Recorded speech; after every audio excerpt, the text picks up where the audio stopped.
Welcome to Housing Insiders, the podcast for founders, builders, lenders, regulators, and anyone who believes that everyone should be well housed. Normally, that intro would be Jonathan Lawless. As you can probably already tell, John is not here. This is Jeremy Potter. And we like to say that our ideas on Housing Insiders are the actionable ideas that you won't hear anywhere else. And so we bring you these conversations as a way to try to expand innovation, of course, and also our knowledge across the housing spectrum of all kinds. And so everyone well housed is a mission statement for us. Today's episode is not just going to be me talking at you. We're actually going to rebroadcast our 2026 predictions from December 31st, 2025. So the thought is June 1st, it's halfway through. How did we do? So what you'll hear on this episode is a rebroadcast of an older episode, obviously. But then I just wanted to, cover at the outset here a couple of areas. What did we get right? What did we get wrong? What did we leave out altogether or couldn't have known? And then what should we be thinking about for the second half of the year? So as you listen to this episode, you'll obviously hear us start with AI, and in a way, we kind of start and end the episode with AI, and I think that's probably a pretty good prediction. What we didn't know at the time was how Claude and agentic AI coding would explode right around mid-February with the release of several new models and the fast release of several new models in a row across all these companies. I mentioned Claude because of Claude Code, but obviously they all got involved in the agentic and coding movement. Is it a movement now? This year. And so, we talked a lot about things getting messier before they get easier for business owners in real estate, mortgage, finance. We talked a lot about voice AI and whether or not AI is better than humans. I think some of the things that transpired in 2026 on this topic of AI is agentic agents, the naming of agents, the capturing of the name of the agent. I talked to a founder not that long ago who said, "Have you tried to get your agent named? Have you tried to secure the name yet? Because it's getting very difficult. All the names are taken," I think was the line. And so this idea that we're going to be talking to our agent's going to be talking to us, I think is even more dramatic than we predicted. Example, we had talked about customers talking to an agent where the agent is representing the company and the company is offering the agent as a faster, less expensive way to get the solutions you need, get the tools you need, get the answers you need. What we didn't talk about that I think is more real today than ever before is the consumer's agent talking to the company's agent. So we have human to agent that we cover in the podcast. We've all thought about that because our companies are building agentic voice or chatbot, or we as consumers have interacted with both of those versions. What we didn't talk about was the customer's agent talking to a human at the company, which is more and more likely as individual people are building their agents to be their assistants and their sidekicks and to go shopping for them. And what we definitely didn't foresee that I think will happen by the end of the year is an agent of the consumer talking to an agent of the company, an agent to agent negotiation in some transactions. Now, I don't know that that would come to real estate and like a home transaction, but I think just in the consumer's life and how we see these things develop, I do think, we'll see that. A quick example that came to mind not that long ago that's been just stuck in my head is celebrity real estate agent Ryan Serhant had a big deal, especially, ticket wise, listing wise, it was about $35 million condo or something like that. They get through the whole negotiation, which was obviously pretty delicate along the way, only to find out that the seller and the buyer, both on the eve of closing, submitted the deal to ChatGPT and asked, "Is this a good deal for my property?" And on the same address with the same deal structure, ChatGPT told the seller, "No, you can get more for this property, hold out," and told the buyer, "No, you're paying too much. Go back to the table. You can actually get some savings here." So, an example of where some of these larger language models, even the agentic version, starts to get really complicated for experts and for business is when the customer starts treating it that way. And now the same deal was evaluated by the same AI differently based on who asked. And I think That is very similar to what probably doctors experienced when people came walking in with their WebMD printout of these are the symptoms I have thanks to WebMD. And the doctor's like, oh, come on. We're kind of there with certain versions of AI. But at the same time, it's an indicator of who the consumer trusts. And we talk about that in the episode. I think the other thing that I've started to hear that we didn't really touch on, but does infuse everything you'll hear us talk about in this episode is licensing AI. I heard a lot more lately. At the end of 2025, I was hearing about real estate agents getting licensed as mortgage loan officers or mortgage loan officers getting licensed as real estate agents. And that dual licensure helps, first of all, give this consumer a single point of contact, but then two, solves for a lot of the commission issues because it kind of blends two commissions into one. And so that is one way the industry was responding. What I started to hear about more in the last few weeks has been who's going to be the first one to license their AI, their agentic AI, and just go through the MLS process. Of course, you do have that step with the fingerprints for anybody listening that has been licensed through the NMLS. Not sure how we're going to get fingerprints for the agentic AI, but the idea is there that maybe a state would waive aspects of the physical licensing in order to get an agentic license, as long as the company's taking responsibility for everything that it does and the company's willing to take that liability, which they are with humans, which they are with human licensure. Would we see that? So, you may be sick of AI, but we're just getting started, unfortunately, hearing about it and having to analyze it for housing and housing finance. So we do talk about AI. That isn't going to change. And we'll probably do an episode in the latter half of 2026 covering a lot of AI. So apologies, but also sorry, not sorry. We have to deal with this massive sea change. The other thing we talked about was consolidation and M&A. And honestly, we saw two really big examples in 2026. We saw real estate brokerage consolidation continue. We talked about it on the podcast that you'll hear. We predicted it, but also those battles continued, those acquisitions and large consolidation on the real estate side continued. On the mortgage side, less so. We predicted it on the episode in fall 2026, so we could still be right about that. Obviously servicing, buying books of servicing or buying servicers was the big news in mortgage consolidation with Two Harbors. That remains an open issue of whether Cross Country or UWM will take down that deal. Looks like Cross Country sitting here on May 29th, but we'll see. And that was really the consolidation story, and one that we'll keep an eye on. And again, may still be right, but one to watch for the fall. Another thing we talked about, and you'll hear it in the opening soundbite of our episode, is what's going to happen with policy. And we kind of said nothing at the GSE level. I had kind of thought we'd see after the midterms, still in 2026, in that short period after the midterms, but before the end of the year, we may still see movement on the shares of Fannie and Freddie, but we won't see it before the midterms, clearly. And what we didn't know that would happen, or that did happen, was FHFA was relatively quiet, perhaps, coming off the 50-year mortgage announcement / tweet storm at the end of 2025. But really what we did see was executive orders. On January 20th, 2026, we saw the executive order for corporate investors not owning more than 250 single family homes. On March 13th, we saw two executive orders about housing.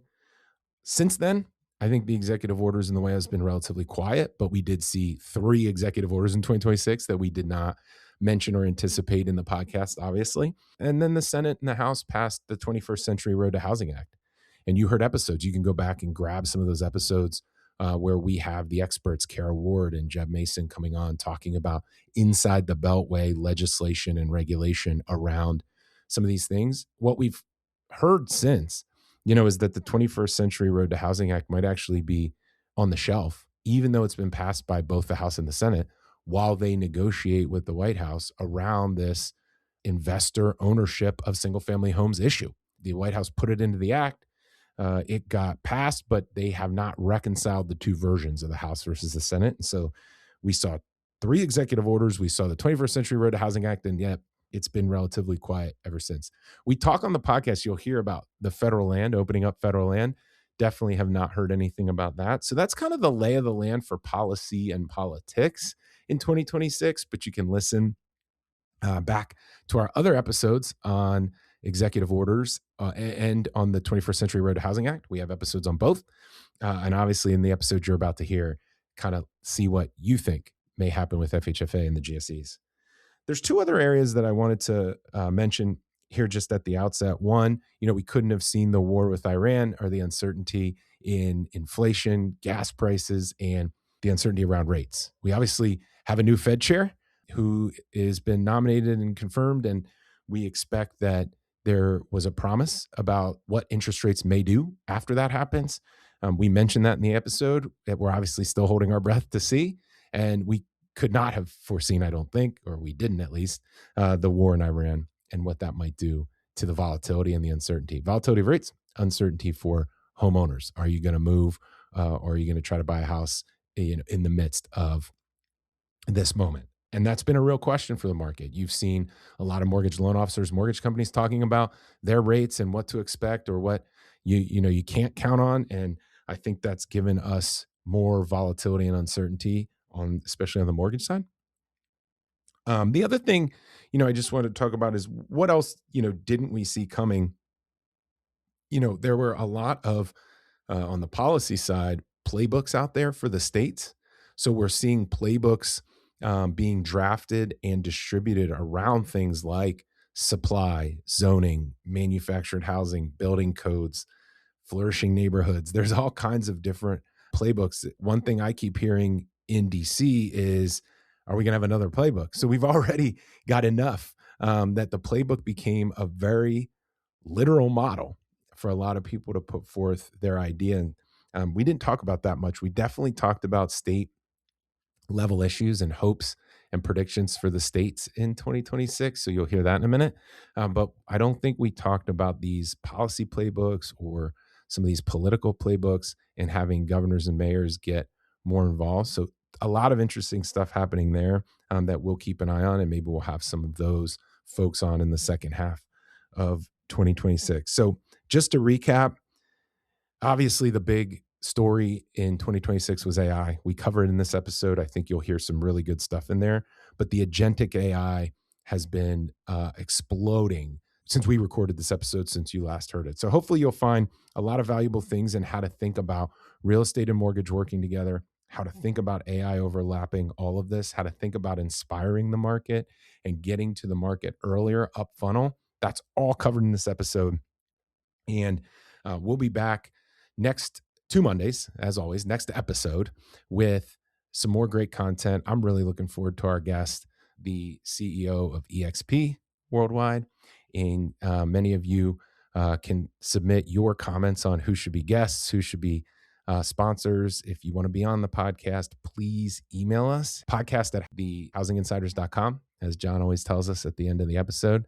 Thank you for a great 2026 so far at this halfway point. Thank you to Caroline, John, Max, our team that brings you these episodes. Thank you to Keenan for our music.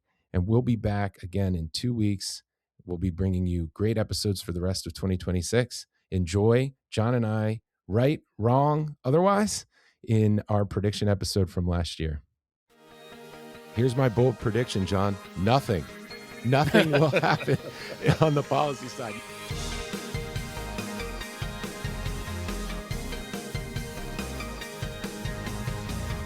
Hi, everybody, and Happy New Year. I'm Jonathan Lawless, and welcome to 2026's first episode of Housing Insiders.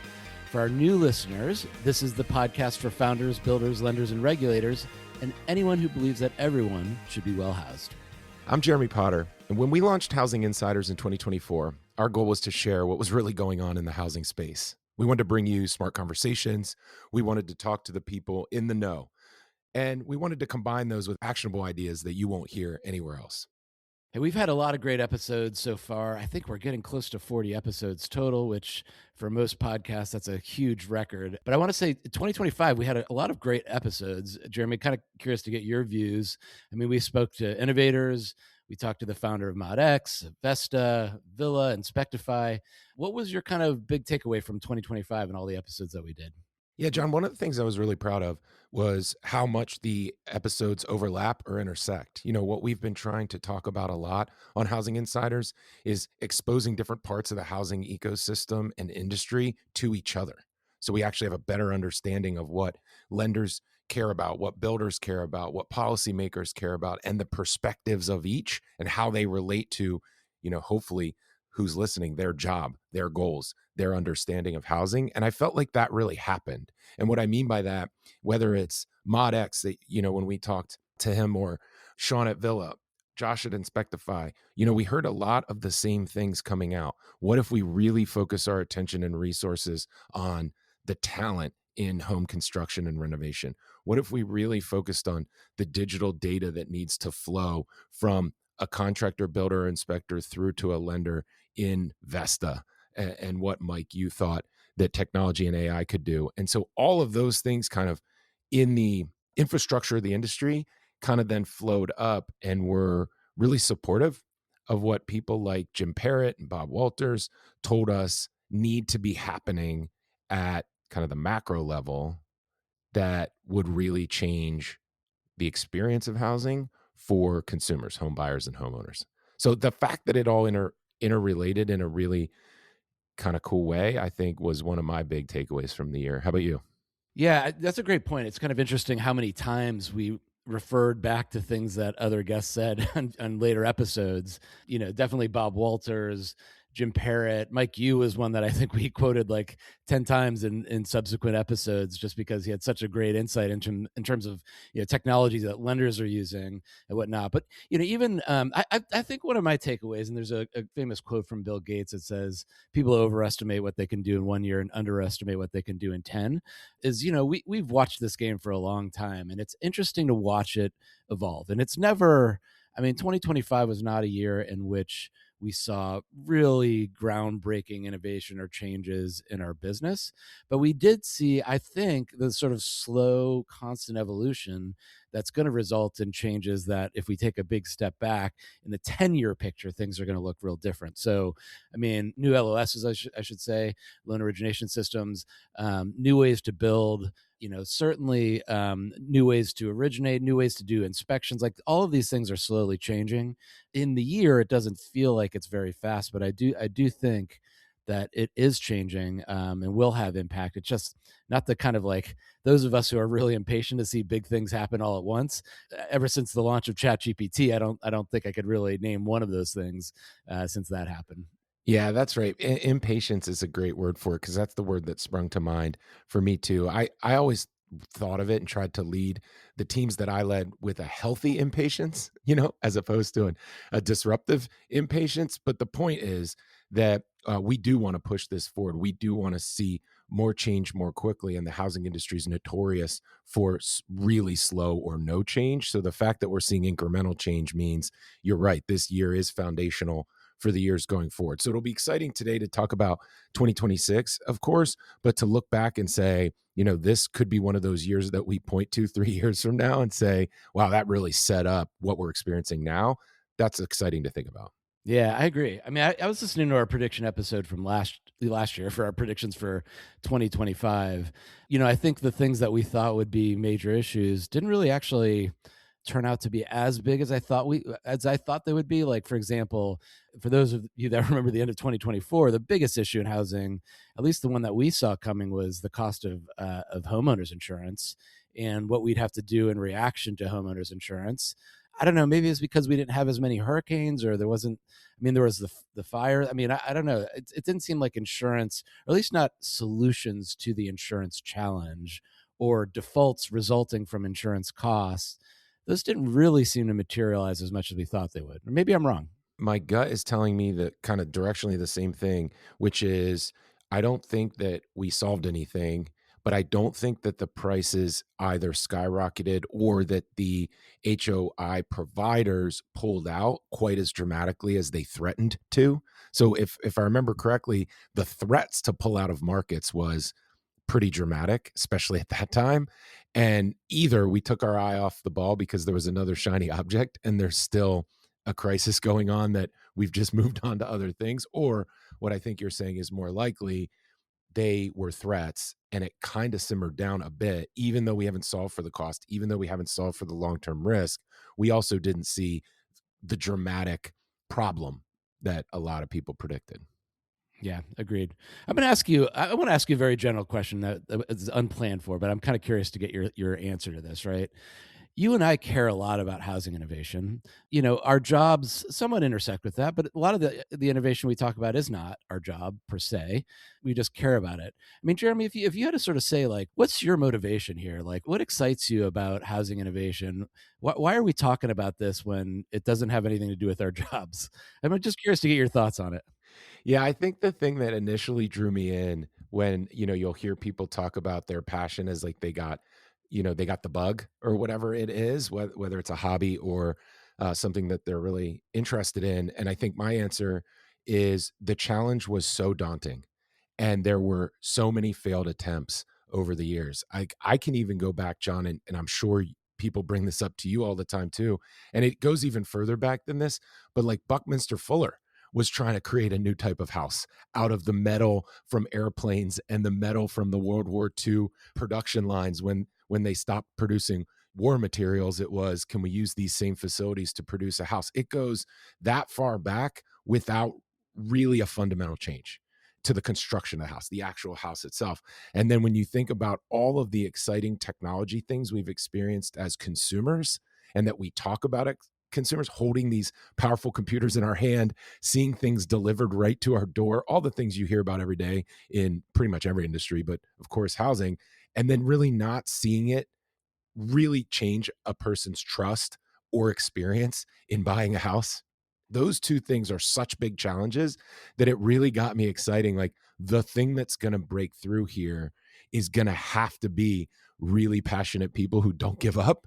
And to be one of those people felt like I was creating a family, an island, a team that we're all on. And so even though it's not our day job, as we've added friends and colleagues that have become friends to that battle, it has gotten even more inspiring despite not seeing as much progress as maybe we had hoped 10 years ago.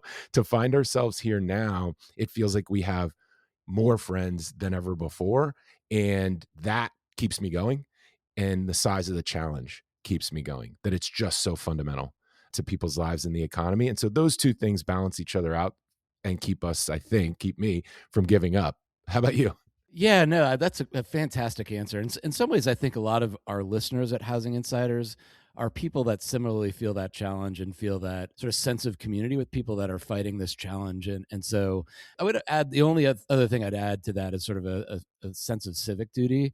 I've been thinking about the famous John F. Kennedy quote about don't ask what your country can do for you, but what you can do for your country. And I sort of want to replace that with like housing economy. Like, don't ask what the housing economy can do for you, but what you can do for the housing economy.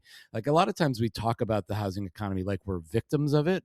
And the fact is we're not victims of it. And everybody that has true civic duty, who feels passionate about being a member of this country, of this community, like we should do something about this. And we have the talent and ability to. Now, I know it's hard for a lot of people because we also have jobs and talk is cheap, of course, which is a bad thing to say in the middle of a podcast. But at the end of the day, like the community you're talking about are people that actually go and do things. And I think it's fun to be a part of that community. And I just encourage all of those Housing Insider listeners to feel a part of that community, continue to be involved in that community, but grow the community. The more people we can have involved in some of the ideas we're going to talk about in 2026, I think that's really important. But anyway, Jeremy, great answer for that sort of a surprise question for you. No, I appreciate that, John. I think if we can create the kind of digital community, a lot of times industries have an epicenter. And if you want to be in tech in the early 2000s, you had to literally move to San Francisco. If you want to be in finance, I think you still probably want to be in New York or London to some degree, especially earlier in your career. And I think what we're trying to do is say, while there are certain epicenters of housing or lending, if we can create a digital one where people can come here or come to you, to all of us as we try to solve these problems and then bump into each other, for lack of a better way to put that, we will discover things we never would have discovered otherwise. And so hopefully you'll keep listening and sharing this, not because we want the promotion and the numbers, but actually because it will help somebody hear something that helps you and helps us. And we all kind of put that solution together. And I think that's the motivation here. Yeah, awesome. All right, that's a great suggestion for our listeners and for ourselves as New Year's resolutions. But as we sort of pivot to 2026, Jeremy, I'm kind of curious. Do you have any personal resolutions? 'Tis the time of year to sort of make sort of big changes in your life? Anything that you're thinking about? Well, I'll bring up two. One's actually kind of boring and really cliche, but it's worth mentioning. I read a lot articles. I read a lot digitally on screens, and so this year I noticed that I've just missed the novel. Like I missed holding a novel and reading a novel. And as cliche as that is, I got a few for Christmas that I'd asked for, and I already started the newest Dan Brown novel. So nothing too deep here, but just like fun action packed fiction. And I think this year I'm going to really try to tackle more fiction and hold it and read it. And so I missed out on that a little, even though I read a ton last year. It wasn't as fun. So it'll be more fun this year. I think the other one is more work related. I've been consulting, as you know, for about 2.5 years, ever since the last startup that I had didn't make it, and I've had an amazing experience.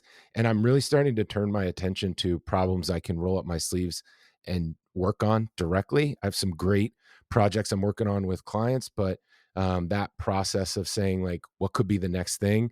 It always takes a while, especially when you're working on these big wild ideas. Those can require a lot of help, but I don't know. I think 2026 might be one where we start to refine what I'm working on personally for like you said, outside of the Housing Insiders world. So we'll see what happens there. That's really exciting. I wish I knew what the answer to that question was so I can make a prediction that that area of the industry is going to have some radical change this coming year. It's so it's funny that one of my resolutions is basically the same as yours. But as you know, I'm a bit of a nerd. I went to college and I studied philosophy in my undergraduate, and spent a lot of time reading classics and learning ancient Greek. And I've gotten pretty far away from that. There's been a series of novels that I've been wanting to read my whole life, honestly. And I think this is the year I'm going to buckle down and actually do it, which is the entirety of Marcel Proust's Remembrance of Things Past. For those that don't know, Proust is, widely regarded as one of the best writers of all time. He wrote a 3,000-page 7-novel series, which is really sort of about memory and the way that our existences and our minds are sort of an amalgamation of all of our experiences, past and present. He has a lot of interesting, philosophies on time. The novel's actually really great. It's just he's also known for having written the longest sentence ever in literature. Sometimes it can feel like a slog to read, mainly just because it's long, but it's very beautiful writing. So anyway, I am going to tackle the entirety of that series in 2026 is one of mine. And my other one is just a simple fitness goal, which is I've been cycling lately, and I know a lot of our listeners are cyclists. It's really fun. I've really been enjoying it. I think this year I want to do a century ride, which is do 100-mile ride. I don't have any particular time goals. Just get out there and actually be a part of a race and do 100 miles would be really cool. So that's my other one. Great. I think that'll be fun to check in on and see how the progress goes on scheduling the 100-mile ride. And then at the end of the year, getting that book review and finding out what you discovered from it. So we'll keep those in mind for 2027 prediction episode. All right, fantastic. Well, let's turn our attention to the industry and what we see in 2026. I always hesitate to make big bets on 2026, but that's really fucking boring for a podcast episode. So I've sort of committed, like, I'm going to try to stick my neck out a little bit here and make bigger bets than what I typically do. But Jeremy, I'd love to start with you. Let's start with just lending in general. What are your big predictions for what happens to the world of lending in 2026? My first prediction is technology related, I would say, and that is the pendulum that swung into AI. It's not necessarily going to swing back in the sense that AI didn't work. I think AI is going to work, and I think it's going to be incredibly powerful. But I think it's going to be matched with data science in a way that we haven't been talking about yet. So my prediction for lending in 2026 is actually about propensity. We're going to start using AI, feeding it the data that we have on customers or prospective customers or leads, and getting much sharper on who's in the market, why they're in the market, and for what reason, and what's their likelihood to transact or likelihood to do something. And I think that's going to be because companies have gotten comfortable enough with AI that they can feed data into it and now start to get really sharp insights back out. We focused on data science a lot 5 years ago, 4 years ago. Who's your chief data officer? Who's your data scientist? What's your data? How are you recruiting data scientists? Then we shifted real quick to AI. And I think it's going to kind of be a merge of the two in 2026. And so my kind of word of the year for lending in 2026 is propensity. What is the propensity? And that'll be a really interesting kind of marriage of AI and data science, I think. I think that's amazing. Let me just make sure I fully understand what you're thinking about, because there's a couple ways that people have talked about AI and lending. One way that I don't think you're talking about is AI making credit decisions, or lenders finally getting comfortable with AI having the final say on whether or not a loan should be approved. You're not saying that's going to happen. What you're saying is that when a lender gets a phone call from a customer and the customer says 5 words, suddenly AI is going to tell that lender the next 5 words that that customer is going to say, and then the 10 things that lender should do immediately. And basically, if you have millions and millions of phone conversations and data and records of interacting with customers, you're going to be able to really quickly assess what those customers' needs are and more quickly address. Is that kind of what you're thinking about? Correct. I don't see it happening under the hood on some of the fundamentals of underwriting, like you said. I see it much more around the ability to focus marketing resources, sales resources, customer service, customer success resources on exactly the right people at the right time, to your point. And I think that means in the conversation, just the way you described it. I also think it's going to mean, and this will take a little more maturing throughout the year, but I also think it means proactively reaching out to someone before they call you as well and saying, hey, based on what we know about you, you might be interested in this. The same way we've seen for kind of smaller consumer purchases, people like you like this is a pretty popular one in other types of consumer industries. And I think we'll start to see it in real estate and mortgage, particularly lending, where you're in the database. We can enrich that data with other data partners, proactively reach out to you and say, have you been thinking about this? And it turns out they were, because we've gotten much better at that than the massive blast to everybody who did a mortgage in 2022, Yeah. for instance. So somebody we know really well, Peter Bannister, a friend of ours, who's gone on to sort of work on a company called Moda, has been doing a lot of this on the servicing side, at least just not on this in terms of like predicting before you have a conversation, but predicting during the conversation what types of things that you can do.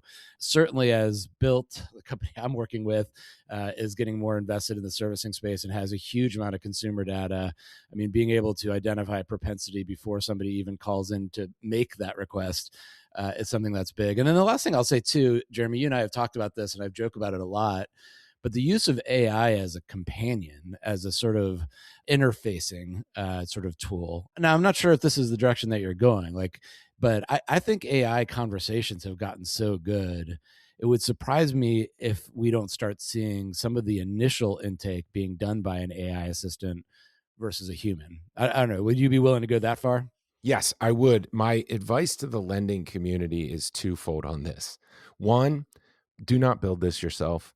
Lenders are famous for saying, oh, we have to build our own version of X because the belief is mortgage is so complicated or lending is so complicated. I promise there are companies like Mova, but others out there that this is their whole job and they're doing it. So it's how you use this. Do not build it yourself. That will cost you too much in this environment.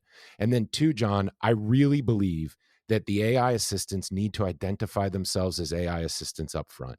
Faking humanity is driving people crazy and it's unnecessary. You do not have to pretend that it's a person. When you call somebody, just say, I'm John's AI assistant. I'm here to help.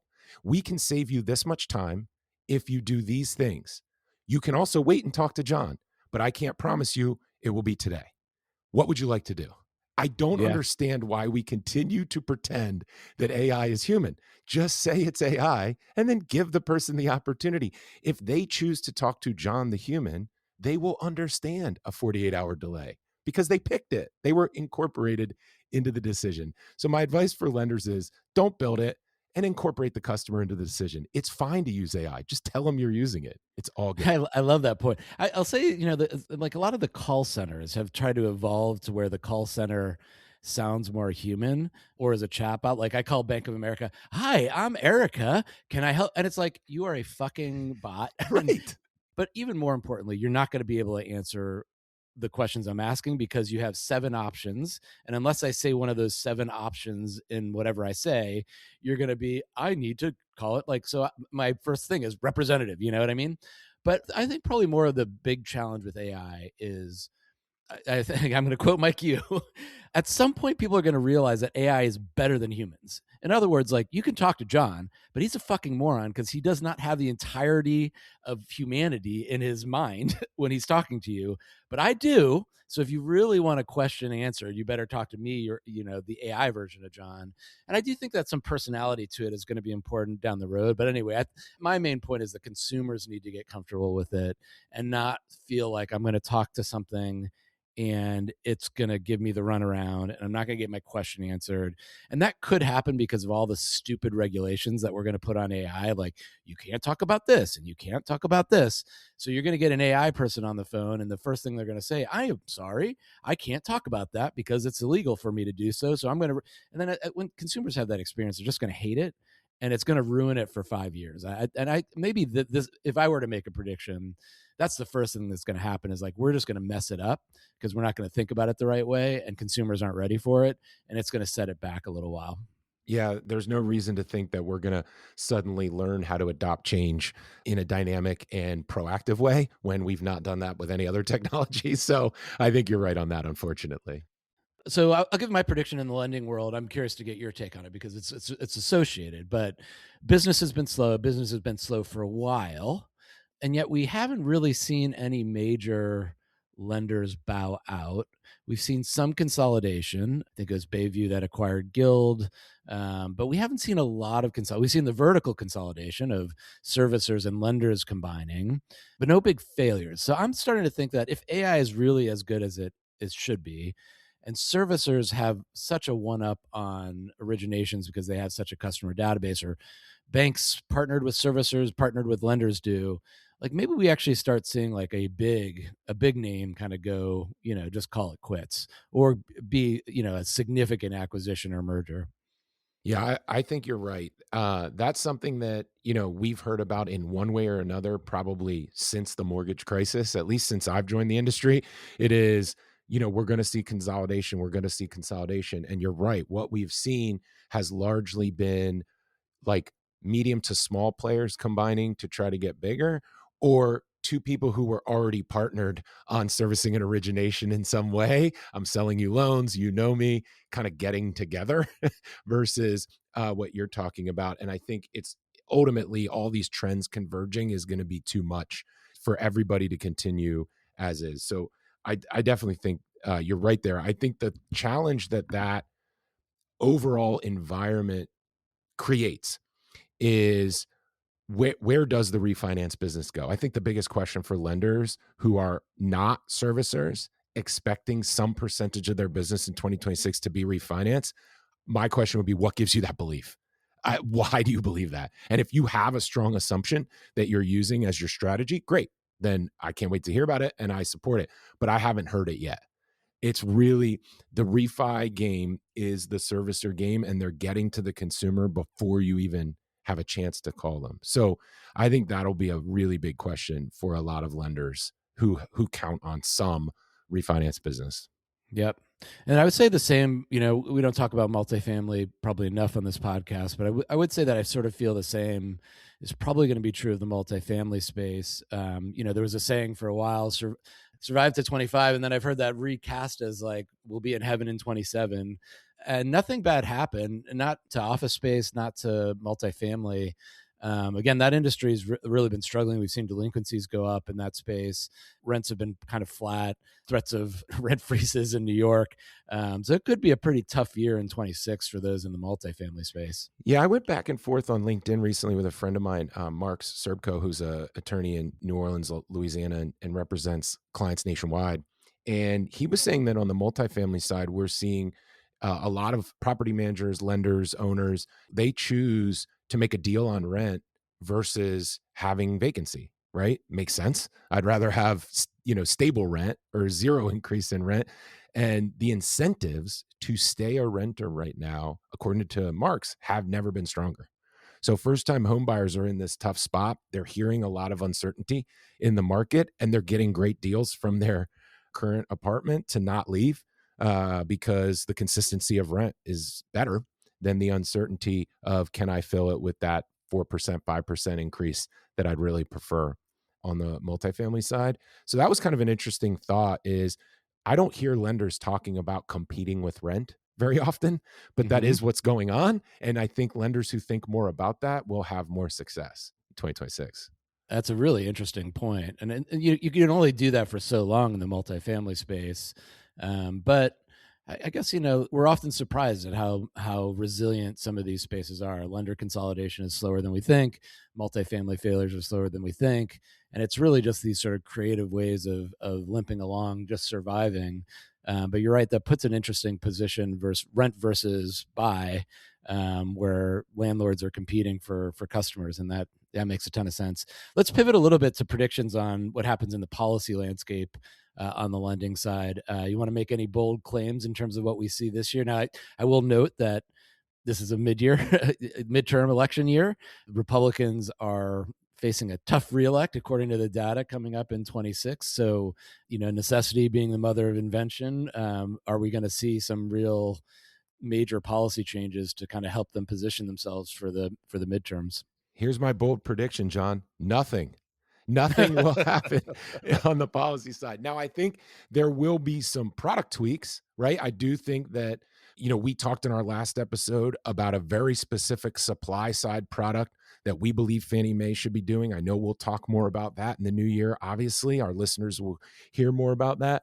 But macro policy stuff, I think the GSEs are really trying to stabilize the balance sheet and understand what it looks like to start bringing in private shareholders at incremental levels. And because of that, a lot of the focus will go there, and the other things will kind of be at the mortgage product level, rate sheet level here and there, but they'll be around the edges, and nothing material will change other than at some point we will see private shareholders have a chance at 5-10% of each GSE. I do believe that, but that won't trickle down to being a major policy change for the lender originators that we're referring to. Okay, hold on, because that would be a bold policy prediction if you thought somebody would be given a chance to own more of the GSEs this year. Do you think that's going to happen? Yes, I think that will happen certainly by the end of 27, but I actually think a lot of the 5 to 10% level initial offering stuff that we've heard about, I actually thought it was going to happen by the end of the year, and I don't think it's going to happen today. So it's going to happen in 2026 to lay the groundwork for really major changes in 2027. So I guess if 5% of Fannie Mae and 5% of Freddie Mac counts as a major change, it'll definitely be a major announcement. It'll be a big press moment. Then yes, I'll take that. I'll have to withdraw my nothing to 5% of each GSE, but I think something like that is very likely. All right, that's a big one. So, and I should note that today is December 31st. So we are standing at the very edge of 2025, looking out on 2026. This episode will air in a few days, so don't blame us if something happens on December 3rd that we didn't pick up on. Or even at 5 p.m. on December 31st, you never know. We could see a tweet and the GSEs could be private by tomorrow morning. You never know. That's right. No, that's a bold prediction. Okay, all right. So on the policy front, my bold prediction is that something actually will happen. Well, first of all, I have to be optimistic about the proposal we talked about in our last episode around construction financing. I know the Treasury and I know FHFA and I know others are really trying to figure out what they can do on housing, and they have got to do something. There's been all this talk about 50-year and portability. We saw a ridiculous op-ed in the Wall Street Journal about a really convoluted way of making loans portable. Which, look, I'm never going to say it's good to have an idea out there, even though the idea is not totally workable. It's great to see people thinking about it. And I'd say the same about the 50-year. It's a terrible idea, but it's great that somebody's actually taking the time and willingness to put something out there. But they got to get their shit together this year, or else midterms are going to be a bloodbath for the Republicans. And housing affordability is the top thing. Now, It might be housing innovation in terms of construction, financing for construction, but it also could be something crazy on rates or MBS spreads, right? Because I think erroneously, the Republicans believe that lowering rates will be the key to getting housing affordability to be in a better position. I'm struggling with that because I just think lower rates get capitalized into home prices, but maybe not entirely, and maybe some major attack on interest rates, particularly for mortgages, would have a meaningful effect in making first-time home buyers feel like they have something that they're going to get for it. I don't know. I think you're right that the assumption is we will just push rates down and that will solve the problem. I think that's one of the reasons I really like the idea of a major supply or construction announcement. I think, the proposal we outlined in the last episode is fantastic, should happen. And I think it actually will happen. I was thinking a little bit more macro about the announcement. And that's why I agree. I think they're putting a lot of eggs in the new Fed chair, lower interest rate basket. And my macro question that I think demands the industry think about this is what happens if that happens and people don't move? We keep talking about lower rates. And I even saw this Housing Wire article that was like, purchase mortgage applications are up. Why aren't we seeing any change? It's like, well, because mortgage applications for purchase make no difference to the Right. market unless there's something for them to buy. So we could pre approve the whole country. We could give every millennial and Gen Z a fucking pre-approval, and it won't matter if That's they right. don't have anything to use it on. It's like interest in Scarlett Johansson is up, Yes, yet not more people are dating Scarlett Johansson. Like, what's happening? yeah. It's like, and so I actually think the industry should prepare, at least have this in a binder on a shelf somewhere. What's your plan if rates drop to the low fives as everybody wants, and then homeowners don't move? We keep expecting them. Oh, that'll be the thing to get the gridlock unlocked, to get the lock-in effect removed. Is it? Are you sure? Because I actually don't know that free and clear homeowner, the homeowner that owns it free and clear, we have higher home equity than we've ever had before. We have uncertainty in where I would be able to move. Are the low fives going to move that person out of their house? Maybe a little, but a lot? I'm not sure. So I would really ask people to think about that. If we're putting all of our eggs in the lower rate basket and we're going to drive them down, what are you going to do if homeowners don't move? Yeah. If you look at where the administration is right now, with a year left to the midterms, less really to sort of make a very clear position, what can they do that will have a rapid and immediate impact on how people are viewing the success of this administration? And I think their view is by lower rates, it's going to have to translate to affordability somewhere. We're going to lower the cost of, financing multifamily. We're going to lower the cost of whatever, financing whatever. That should translate to lower prices and translate in a reasonably short period of time versus, let's say something that we talked about early this year. We're going to open up federal lands for building, right? I think we all knew, number one, that the opportunity was there, but probably not there in the places people wanted to live. And number two, even if you do it successfully, it's going to take years to sort of get the infrastructure in place and the building to start and to argue about all these things to actually get it done. It's maybe a winning headline. You have the Secretary of the Interior and Scott Turner shaking hands and pointing to a big map of empty spaces and saying, we're going to build here. And maybe that's what they got to look at, just what's the headline. But the Fed decides to lower rates is a great headline, but I don't know, picks whatever. Zoning changes are encouraged by lowering guarantee fees is not. For most people, that's like, I don't even know what the hell that means. So I don't know. It's just an interesting year. And the president's got to be sitting there in the Oval Office thinking like, what can I possibly do to convince people that affordability is getting better in housing? I don't know that he has a lot of options. Yeah, I don't try to think like a politician too often, but in this case I will. And I think you're right. The more likely thing, Occam's razor, right? The simplest answer is usually the one. It's that I'm going to push down rates and I'm going to announce opening federal land. And then I'm going to be able to at least say, it's not my fault anymore. I don't know if that's true, right? That would actually create a change on Main Street, but it actually would be from a media perspective a lot to be able to say, here's what I did.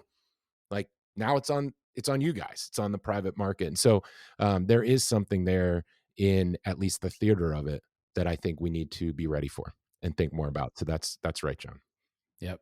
Yeah, we can expect a lot more press conferences, which is like, despite what the media says, the economy is actually great and housing is getting way better. And there are certainly ways in which that's true. It's just to have an impact that people can actually tangibly feel. I mean, remember, most people aren't first-time home buyers, right? So it's like, how do you get people to actually feel like things are changing? That's a real challenge. And you got to get a headline. You got to figure out how you can convince people that, hey, this is changing despite what CNN tells you, and we'll see. Anything else you want to sort of posit for what's happening in the sort of lending ecosystem? I have one that will kind of bridge lending into real estate in a way that I'd like to talk about. And that is kind of the digital wholesale broker. And I also think of it as a digital wholesale lender. I think in 2026, we're going to see a much, what I'll call kind of thinner and more dynamic and efficient wholesale lender that is helping the mortgage broker with tools. And here's why. I've been thinking a lot about comparing LEs in a purchase contract for traditional lenders. So not wholesale lenders, retail and these big kind of incumbent lenders. And nobody I know shopping for a house wants to give up their personal financial information 3 or 4 times. It is a pain to get it all together. It's a pain to submit it. You have to put in a lot of usernames and passwords if you're using digital tools. You have to get together a folder of all your PDFs. You got to scan stuff. You got to email stuff. There's portals involved. It's still bad. It's still hard. It's still painful. So as a result, we don't shop still for a good mortgage deal. And I think there's 2 things that are really bringing the market down that might see a little change in 2026. One is I really only apply for one mortgage when I'm going to buy a house because I don't want to go through this a lot. And by the way, even if I wanted to, the pricing on those LEs aren't that different anyway. It's all GSE pricing. It's all coming from 4 or 5 places, UWM, Rocket, NewRez, etc., PennyMac. So the pricing's pretty even. Now, a mortgage broker will tell you, hey, by comparison, I could do 25 basis points better. I could do 35 basis points better. 20 or 35 basis points to a first-time home buyer is not tangible enough.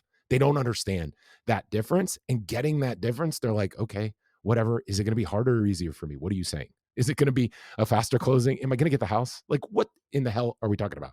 And so I think that's what we're going to see in 2026, real estate agents using more tools to get more clarity up front. And I don't think we're going to see more shopping. I think we're going to see less shopping, and I don't think it's bad for consumers. And what I mean by that is shopping has not benefited them for 10 years on the purchase side, on the first-time homebuyer side. Shopping is not valuable enough. There is not enough of an incentive there to give up your information 3 and 4 times to get a notional LE that isn't even dependable until you get to rate lock anyway. And I think the biggest disservice we do is pretending that shopping matters when we all know we're giving out bullshit LEs. The industry needs to get super clear with real estate partners and search portals and the consumer of what price you can offer, how early you can offer it, and how it's guaranteed or not.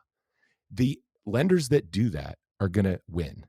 And I think the digital tools that wholesale lenders are giving to brokers are actually far superior than the point of sale tools that retail has. My mind has been changed over the last year on this as I looked into more and more of the tools. And I think we will see the kind of digital LE, digital shopping tools get handed to real estate agents, get put inside of real estate portals this year. And it's going to fundamentally change lending, and it's going to benefit realtors and consumers. I think that is a really, really interesting point. I mean, it's a little bit cynical in the sense that this industry is slow to change. It's going to be really hard to compete. I mean, what are you competing for? Experience? Like, people experience it once and forever. They can't compare it to another experience that they've never had. Are you going to compete on price? Well, yeah, but I mean, you're just delivering the same price that the GSEs are offering you. You're going to have maybe slightly different margins at different points in time. So what are you really going to compete on? And I think some ways it's like, if you can be first to the customer, you're going to win for the most part because you're going to lock them in. They're not going to shop you. And how do you get first to the customer? You go up the chain and you go to the realtors and you try to sort of embed yourself there. I think that while not incredibly different, I think you're right. The digital tools that brokers and others will have to connect to real estate brokers are going to get better. And of course, that was been a major theme of 25. We didn't even mention that at the start, is this sort of consolidation of the real estate shopping portals with lending, with servicing into sort of a fully integrated top to bottom system. And maybe like really what you're saying is like that integration now will start making its presence felt further up the funnel in terms of when you shop for a home. Is that another way to think of it? That's a great way to say it. I do think that you'll hear like Rocket, for instance, Rocket Mortgage talk a lot about vertical integration and that the acquisitions of Redfin and Mr. Cooper kind of complete this vertical integration idea. I think that is really just an idea because it takes so long to get that into the market in a practical way. And that's what 2026 will be about. So we may not even see that really high up funnel competition until later in the year or 2027, but all of the actual inner workings of making that happen already are happening in 2025, will be happening in 2026, and probably we will see some major announcements in the fall, be my hunch, that some of those things have come even further along, whether that's a Rocket, a Zillow. There will just be a lot of up funnel hand-to-hand combat in 2026. You know what that also suggests, and we saw at least in the sort of real estate shopping world, some interesting things like the RESPA case against Zillow, which is effectively saying Zillow realtors are steering people to Zillow lending, which there was some evidence to show that there were some benefits being passed on. I mean, RESPA makes it really hard for the full integration of lending and shopping to really become one. And I wonder whether or not we're going to see that edge be tested a little bit, and if we're going to see more lawsuits coming up, because it is really a challenge to sort of, as you say, let's have a broker embed their sort of pre-approval in a realtor's platform. Like, it's going to be hard to get around the fact that that has some RESPA issue. Now, JVs are a different question, and you look at a company like formerly known as Guaranteed Rate, like they do a lot of JVs. You've got these major platforms, particularly Compass, if they acquire Anywhere, who I don't think has a major lending partnership yet. Am I right in saying that? I would say it's not major in the sense of volume. I know they have a JV with Rate called Origin Point that I believe is still active, but I think it was more a test and learn, to be honest, just based on how much volume goes through there. So that's been their initial entree into that. I think you're right, though, that we'll see a lot more action. The Zillows, the Compasses, the Rates, Loan Depots, trying to keep up with the Rockets of the world. Interesting. Okay, I guess the last thing I'll say about the real estate industry, and another prediction of ours from maybe 2 years ago, was that the settlements on, the sort of NAR settlements wouldn't have a major impact on commission rates. Interestingly enough, and I think our prediction was no, it wouldn't. The industry is undefeated in terms of being able to protect itself from any competition that would lower the overall, realtor commission rate. But interestingly enough, this year I think the average went up in terms of commission rates. Am I wrong in saying that? I think I read a headline somewhere. I think you're right. First of all, you're absolutely right that the lawsuits had no impact in a negative way. And then the question is whether everything stayed the same or that the attention on commissions actually made agent commissions more resilient. And I think that's largely true as well. Yeah, amazing. So I guess I would not attempt to make a prediction about that. I think in some interesting way, the sort of combination of lending and the realtor space is a way of lowering commissions, and maybe hear my logic out here, which is if the commissions are sort of being shared as an incentive to consumers to choose a specific lender, use Redfin and you get $10,000 off of your Rocket, whatever. Again, the legalities, all these sort of things have to be looked at, but in some ways, what's really just happening is the commissions just being shared back as a discount on the lending, and so commissions are going down, just not directly in the form of the commission itself. It's just being shared with other parties. Yeah, I could see costs being spread out as a pretty common theme for 2026. It's like, hey, we're going to actually front load some of these fees or costs into the relationship that you most value, which is the real estate brand or the real estate individual, the agent, as you said. And actually that will kind of get spread across, quote unquote, the whole platform. I could see that. I mean, I think that makes a lot of sense. The one thing I would say, if I was trying to be hopeful, optimistic, or bring my like product innovation mindset to what you said, the way I would try to deal with RESPA is Lending Tree 2.0. We haven't seen Lending Tree innovate really in a very long time, the lead gen space. I think the lead gen space where real estate and mortgage kind of fit together on purchase needs to innovate. And so here's what I mean. If I'm showing you my rate or my deal and I really want to convert you, but I'm worried about the regulatory implications of RESPA, I think you need to do something that is akin to, we'll show you our rates and the rates of four others, or we'll actually put competitive analysis into the platform itself.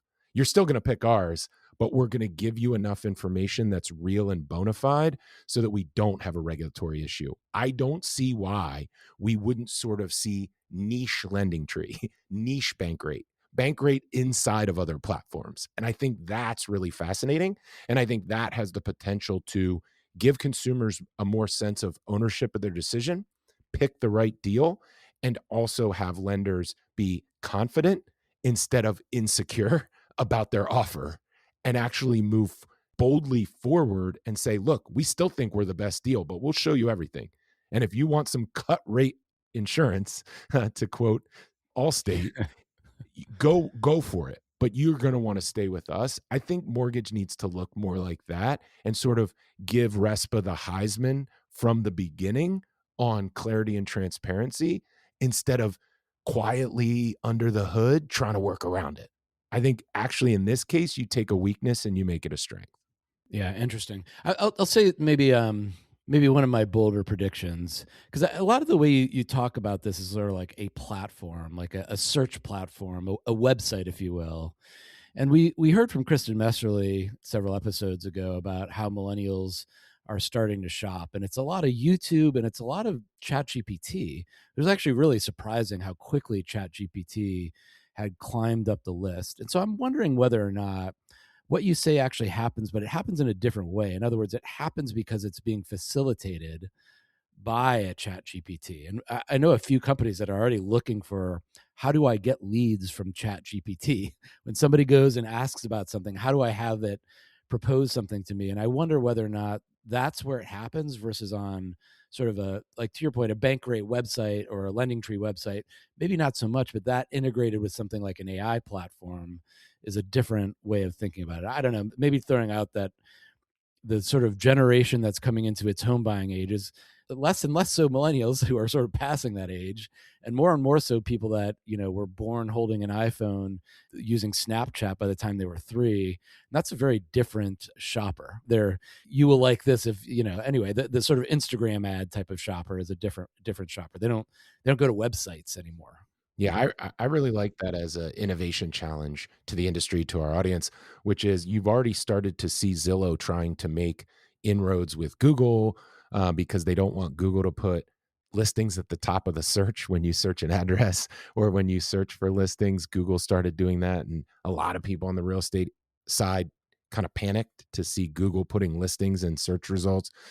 I would assume all these companies are talking to OpenAI about doing cool partnerships. So yeah, if I was at Bankrate, Lending Tree, Credit Karma, whoever, I would be talking to them too. How do we create something cool? How do we create a cool experience for consumers? And lenders aren't known for cutting edge tech. And so it's going to be these other platforms. It's going to be real estate. It's going to be Bay Area tech that are having those conversations. So I think that's a really good prediction. All right, so we're coming up to the end of the episode, and we've got still a lot of areas that we can make predictions. So why don't we do a lightning round, Jeremy, if you're game? Yeah, for sure. I have 2 lightning round, and then I'll throw it back to you. Maybe we can go every other. I'll do one, and then you go on. My first one is, I want to see real estate start marketing supply differently. Now, this is more of a hope than a prediction, but I would love to see real estate agents really become early advisors on where is the house going to come from. And we mentioned the Fannie Mae proposal for single close construction of new houses. And what we learned from our exploration of 176-100 was there's way more land and there's way more vacant and abandoned properties than we thought. And so my hope / prediction would be, hey, real estate agents, start using that to counsel people really early on all of their options. Get in there and be an advisor and say, here's what you can see in our market. Here's what's on the market. Here's my coming soon that only I know about because I'm a real estate agent and I have the coming soon connections. And here's a third category that no other real estate agent is going to tell you about that I specialize in. We can just get you a house that looks like this, this, and this. I want to see marketing supply differently, meaning how are we going to get you into a home? I think if real estate agents become true advisors in that sense, then the commission is justified in a lot of ways because you go from having few or zero options to having more options, and that's valuable. That's fast. Okay, very good one. I like that. All right, lightning round. I'll throw out mine, and it's not housing related, but it can be, which is the following. And I'll start with a movie recommendation. If you have not watched the movie Her in the last few years, go back and watch that movie. I think it's Joaquin Phoenix, if I'm remembering correctly, and the voice of Scarlett Johansson, who gets making her second appearance in the podcast. Yeah, fantastic. Maybe we'll send this to her. But it is a fantastically insightful movie, way ahead of its time, about AI companionship. And I think the AI companion and AI voice things are getting really good.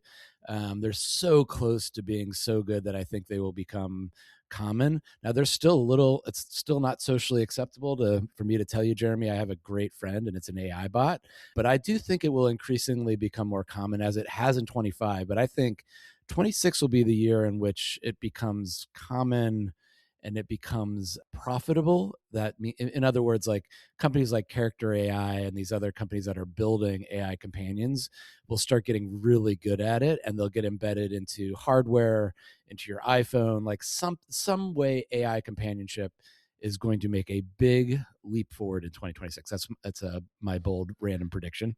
Okay, I'm going to rewatch Her, and then we'll watch that prediction in 2026. I have one that's, again, very hopeful and big in its ambition, but I would love to see states compete on policy issues in 2026, and specifically housing. We need to bring back the states as petri dishes for federal policy that has so far gone away. And we finally, after 20 years, got federal policymakers and politicians to understand that housing is a national issue because it has economic impact on generations of people. That finally happened.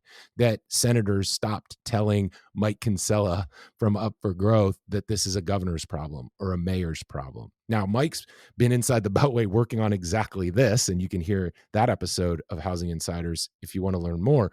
But I think states competing is a really big piece of how we move forward in housing. And we've got to have more governors and more mayors working with HUD and working with FHFA to say, I'll be the state that takes this on. I'll be the state that takes this on. We're seeing some states compete on income tax, right? In that more wealth income tax policy area. I want to see it in housing. And that would be a really fun change in 2026. That's great. A lot of times people will mention state level changes, and I think the one that I'm always pushing back on because I hope for a federal solution, but it's around building codes. If states can really loosen up their building codes requirements and sort of make them consistent, they have a real chance of winning the offsite construction game. I think it could be a big win, and other states could try to emulate that. And the way that you do that is just create a friendlier environment for builders who want to build things a little bit differently. All right, I guess my last sort of prediction for the year is going to be another very bold prediction, and it's going to be a negative one. So I hate to end on this, but if you look at the consumer's balance sheet, it looks really rough this year. Debts have been going up. All types of consumer debts. And we just now are starting to see legitimately people's wages being garnished for student loans. I think I read somewhere that 30% of student loans are currently not being paid back. It's a pretty shockingly high amount. So you've got a lot of these sort of very sort of edge things like consumer situation, the question about whether or not the AI sort of investment has been a bubble. The stock market for some reason continues to go up, and everyone's like, what's happening? So a little bit of like queasiness in the crypto market. All of these things are sort of in a careful balance. And generally that always holds, it's like people predict something awful is going to happen, but it doesn't happen. But sometimes it does happen. And I think now there's just too many of these things that are balanced that any sort of shift in one or the other can become a real problem. And I think it starts with the consumer's balance sheet, and the issues of spending and cost and affordability just become too much, and consumers pull back, and that's going to pull everything else back. But that's my concern for 2026. I don't know if I'd be so bold to say it absolutely will happen, but for me, that's top of the list of like bad things that could happen that are fairly rare. Yeah. I think that's worth mentioning because if you're a CEO trying to plan your year, for instance, I heard a comment the other day. I believe this stat to be really interesting, but somebody asked me if I thought it was true that decision makers they spend all of their budget in the first 100 days that they have access to it, right? Huh. I want to do all the planning. The reason I do all the strategic planning and the reason I make all these choices is because when I have access, I want to go. I want to put those funds to use. So I've done all the preparation, the money hits, I spend my budget, and then we work. And so if that's true, then I think that kind of says to CEOs in particular, you need to know that this trend that John's mentioning is real and that could happen because you got to be ready in case it does. Doesn't mean you have to plan your whole business around it. Doesn't mean you have to pivot, but you have to know that it's a risk, right? And I think of consumers a lot of the way I think of shareholders and investors. They love investing in future potential. Well, consumers love Hmm. are consumers optimistic? The reason we look at a consumer optimism index from the University of Michigan is because we want to know, are consumers optimistic? Are they as optimistic as investors? Now, consumers are hardly ever as optimistic as investors who are investing way more in future potential than real revenue, as we know. But that's the point. And so I think to flip yours to be like, what could we do about it? We have to create a path to jobs, innovation, and growth. If people see a path, they get optimistic and they can actually plan their career, plan their household accordingly. If they don't see that, and all they ever hear about is how horrible everything is. And I just think politically it matters. Politically it matters. If you're talking every day about how horrible everything is, consumer sentiment is gonna fall. Even if you say we're trying to fight it. Okay, great. But I'm still nervous because you made me nervous to try to tell me how great everything is. But I'm still nervous. So we have to give people a vision of growth, an income for their kids, and a career path for their kids. And if we do that, households will get more confident. If we don't do that, they won't. And that shrinking confidence, John, is what really scares the overall system, right? Because Yeah. that's less transactions, that's less movement, that's more savings, and that actually holds back our potential. I'll end with a little reflection. I think it's such a great point, Jeremy. So I've read a couple interesting things this year. One about the building of the railroads, and actually just recently I was reading about the building of the Hoover Dam, which was something it really created the city of Las Vegas, but just a fascinating engineering task that took almost a decade. And in both of those cases, the railroads and the Hoover Dam, there were two things that were true of it. Number one is the means to get there were not always the cleanest and easiest. People died, people lied, people bent the rules to sort of raise the financing and the money to get these things off the ground. I don't mean to say that it's always got to be something bad. I just mean it's going to take real balls to get anything done like those two things. And by that, just like full on boldness and risk taking is kind of par for the course to create something that's going to really engage people's engage people in the way that they need to be, which is the second thing I'll say about both of those things, which is it sold people an incredible vision. The railroads were sort of responsible for people even thinking about time travel because suddenly it collapsed space in such an incredible way. So even though it was like a crazy risk-taking venture, it captured the minds of Americans in a way that I think very few things ever have.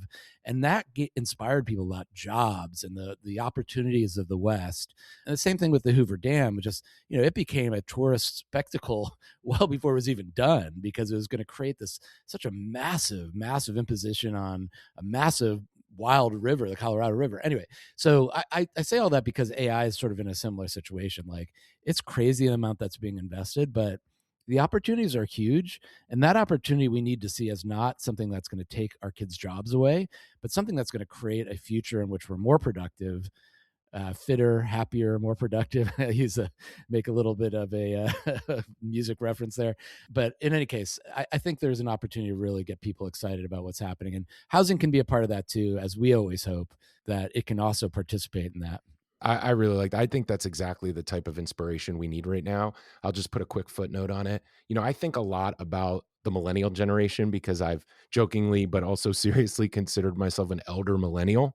And as a result, I think back to, 9/11 was my freshman year of college. So let me just put that in perspective real quick. I left home, moved in, and 2 weeks later, 9/11, to then see the housing crisis and the financial crisis a couple of years after college graduation, and then to see the COVID pandemic when I started having kids, my friends started having kids, our wives had started having kids, etc. To see those things, I think put us in a position where we could go either way on cynicism versus hope, John. And so that type of inspiration right now for a group that's just starting to take leadership positions in politics and in companies needs to happen. And you were mentioning philosophy earlier. I'll just mention a book that's been sitting on my shelf for like years, and I just picked it up. Humankind by Rutger Bregman. Not sure if you've ever read this, but it starts with Hobbes versus Rousseau. Is the world a cynical, miserable place and you have to gird and protect yourself against all threats? Or is it a collective community where we have to look out for each other? Otherwise, we're no different than the animals, right? Like that is an interesting moment right now to be thinking about those two realities. Loved your comment and just hope that everybody feels inspired, not fearful after listening to this episode. Absolutely. All right. So, Housing Insider is going to have an amazing 2026, but it's going to be amazing not only because of the great work and a huge Happy New Year's to you, Jeremy, to our producer, Caroline, to our editor, Max, to our music provider, Keenan. All of you guys are going to help us make this an amazing show. But our listeners are really critical here. And if you want to be on the show, if you have an idea for a show, I'm going to again encourage you guys to please reach out to us. We're going to get some seriously awesome guests. It takes a lot of energy and effort to make the show happen and happen regularly. So we want to make it the best possible show we can so that we go viral in 2026. And I think we have a chance of doing that. But it all starts with you, listeners. So thank you so much for listening, and please subscribe. That's right. We air this show every other Monday, as you know. So that means 26 episodes in 2026. So that's what we plan to bring you. And we're really excited to make this podcast happen. So thank you for sharing. Thank you for listening. And we look forward to being back with you in 2 weeks.